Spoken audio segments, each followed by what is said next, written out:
But let's get into Spurs, and we're going to start talking about our captain, our talisman, the main man, which is Son Heung-min. And it just drives me absolutely mad when every season we hear it. We've heard it this season, we heard it last season, the season before.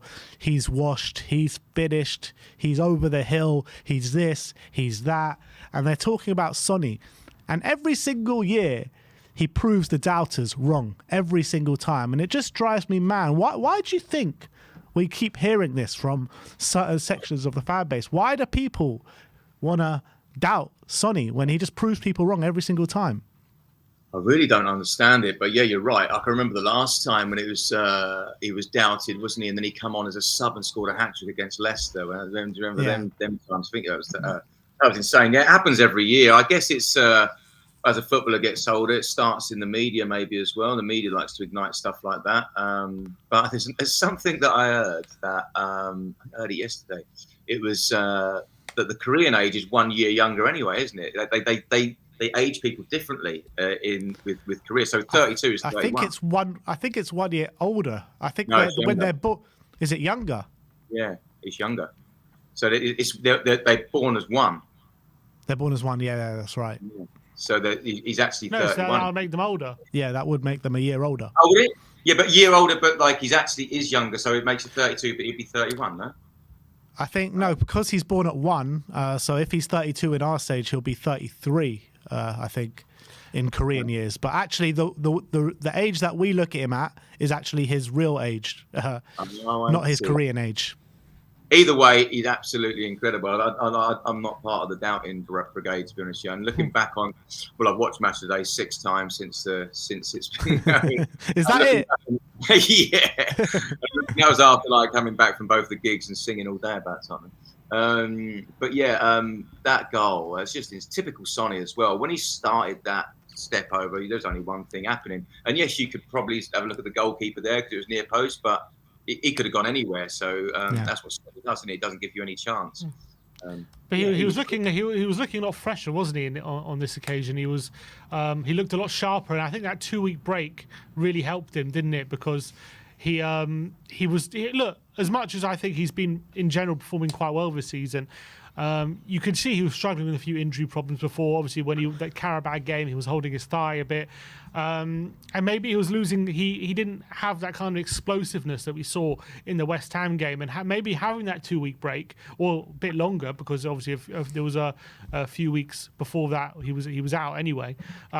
Maybe having that little rest has given him a bit of a recharge, and I think we saw a fresher Sonny than maybe we had before the international break.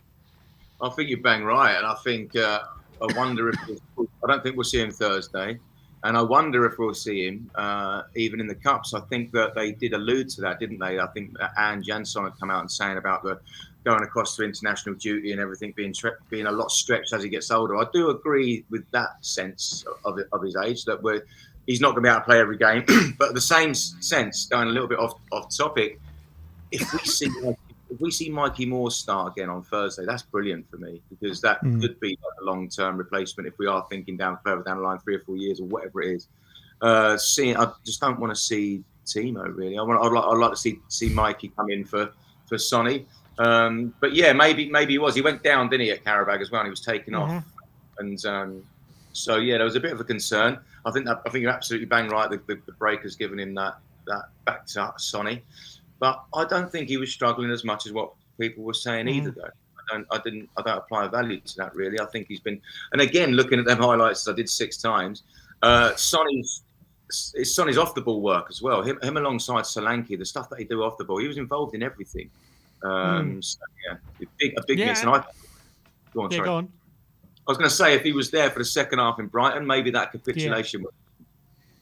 Yeah, absolutely. And also, I think he deserves a lot of praise for parts of his game which he doesn't get praise for, because obviously we know Son is a brilliant finisher. We know in front of goal, if you give him a chance to shoot, he's going to more than likely find the back of the net. He's been one of the most clinical finishers in the Premier League for a number of years now, but his passing abilities definitely has gone under the radar, hasn't it? That pass to Udogie with the outside of his boot was absolutely sensational. It was like something Maddison will do, or Odegaard, or something, something a number 10 would do. That he did a similar pass as well, to Kulusevski for the third goal.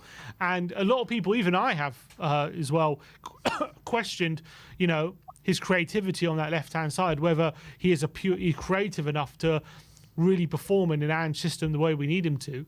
But from what I'm seeing lately, especially as well, you look at the Brentford game, I think it was seven chances created in that game as well. He was really laying them on a plate many times for his teammates. Are we really starting to see Son adapt that part of his game where he's able to create a high level of chances? Yeah, definitely. I reckon it's been drummed into him probably with the way that Ange ball is now. Everyone has to play their part. But yeah, I see.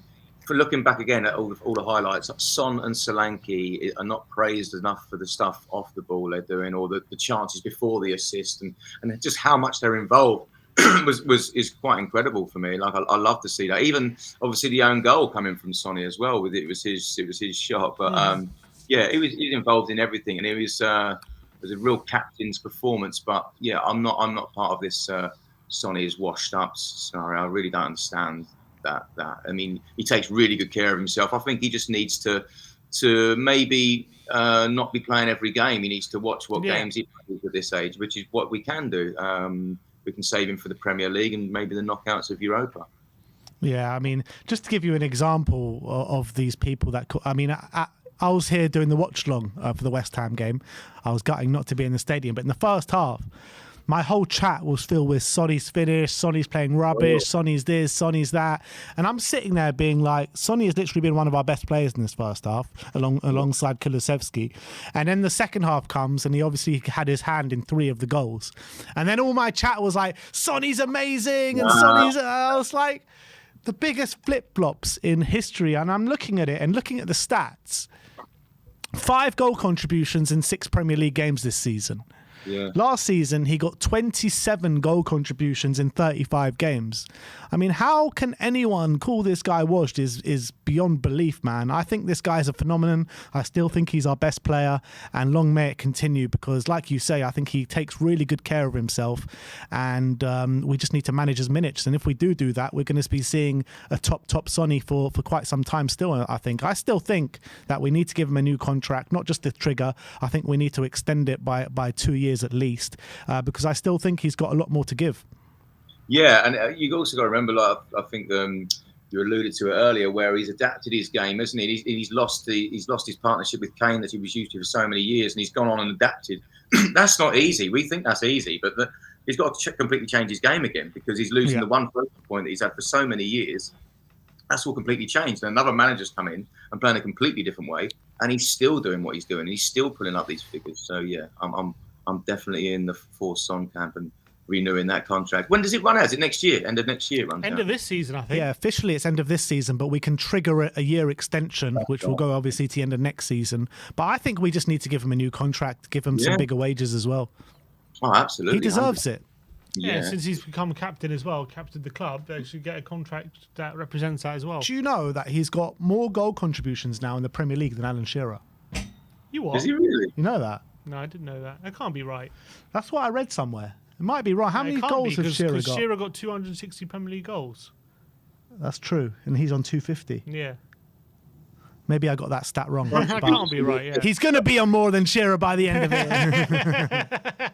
Yeah, but I think what James said is absolutely right, because in terms of keeping Son fresh and giving him a break. About him and Alan because I think Son, for all his incredible ability and whatever, he never quite looks as good when he's not fresh. When he's at his sharpest and he's looking fresh and explosive, that's when you're seeing the best of Son. When maybe sometimes he's looking a bit sluggish and he's about the game, loses the ball a bit cheaply and stuff like that, that comes when he's being overplayed, and that comes when he's not being kept on ice and being kept fresh. And at 32, he, as you say, he can't play every minute of every game. He can't be that guy who's just relentlessly on the pitch, week in, week out. And I think even he admitted at the beginning of the season he was probably playing a bit too much. I know the stat. So yeah, I think James is absolutely right. Like, for these midweek games, and he can play his part, but we have to manage him properly to keep him fresh. So when he's starting games, he looks explosive, and we're seeing him as absolute freshest. The stat is that he's got more for one club than Alan Shearer. Aha. That's the stat. More for one. So he got more goal contributions for Spurs than Shearer for Newcastle, essentially. Yeah. That's incredible. That's bad. Yeah, that is mad. Go on, Sonny. Good, Sonny boy. He But has yeah, been look, yeah, and it's just so great when he's in full flight like he was on Saturday, isn't it? It's just a sight to behold. There are very few players that get you off your seat like that than like Sonny can. There's a big difference between, and I don't want to sort of keep putting this guy out, but there's a big difference between seeing Sonny in that position and Werner in that position. And although Werner's faster, it means nothing if the ball don't go in the net. And as soon as, like I say, as soon as that first step over happened, I thought this is definitely a goal. Yeah, no doubt in my mind. Yeah. And just the stats, the numbers behind Sonny are just incredible. You know, in the top 20 now of goals of all time in the Premier League, in the top 10 for goal contributions for one club. Like I said, just gone ahead of Shearer this weekend. So, I mean, the guy's a phenomenon. He's a Premier League legend, and the stats back it up. And hopefully, we can give him that trophy that he thoroughly deserves by the end of his Spurs career.